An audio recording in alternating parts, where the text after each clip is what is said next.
appears the only person that was available to kill Gary was Melody, and that's based on the defense's own witness. Yep. They put the witness on, coupled with the other stuff that came in. And this is a situation where, like I said, I remember my dad being involved in a case that he was trying.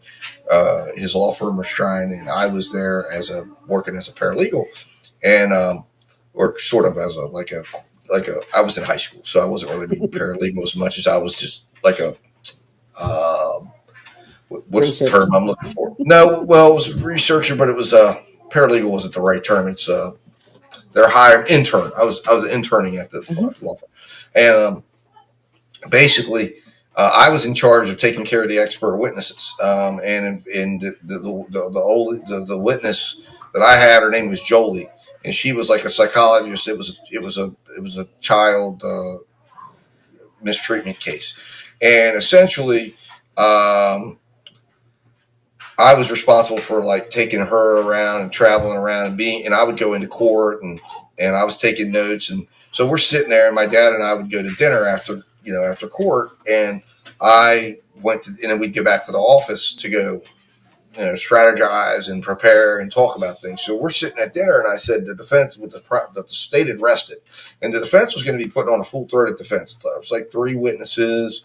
There was Jolie that was coming on. That was one of them. That was in town. There was 2 local people that were coming into town. They were going to possibly have the defendant testify and say he didn't do all of this to his granddaughter. And so we're sitting there at dinner, and I said, Dad, I'll tell you what. I said, I'm listening to this case. I said, my knowledge of the laws here is that, in a case like this, they've got to prove specifically when this happened, where this happened, how this happened.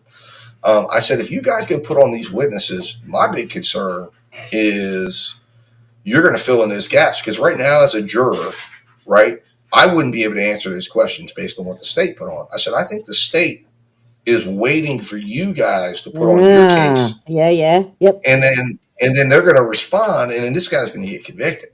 Yep. And he had it was like 20 some counts of doing some nasty things to his granddaughter. And he was like, what? And I said, yeah. So he said, we were at a steakhouse eating and he said, holy cow. So you're thinking rest the case? I said, that's what I would do if I was trying this case. Of course, I'm a high school kid. I followed, cases and been around his cases my whole life. I said, but based on my perception, the elements of this crime can't be met. Yep. Holy cow. So he gets on the phone.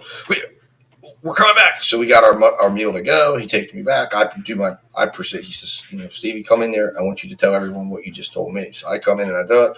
They rest the case. Jury goes back 2 hours. No defense. 2 hours, not guilty. All charges.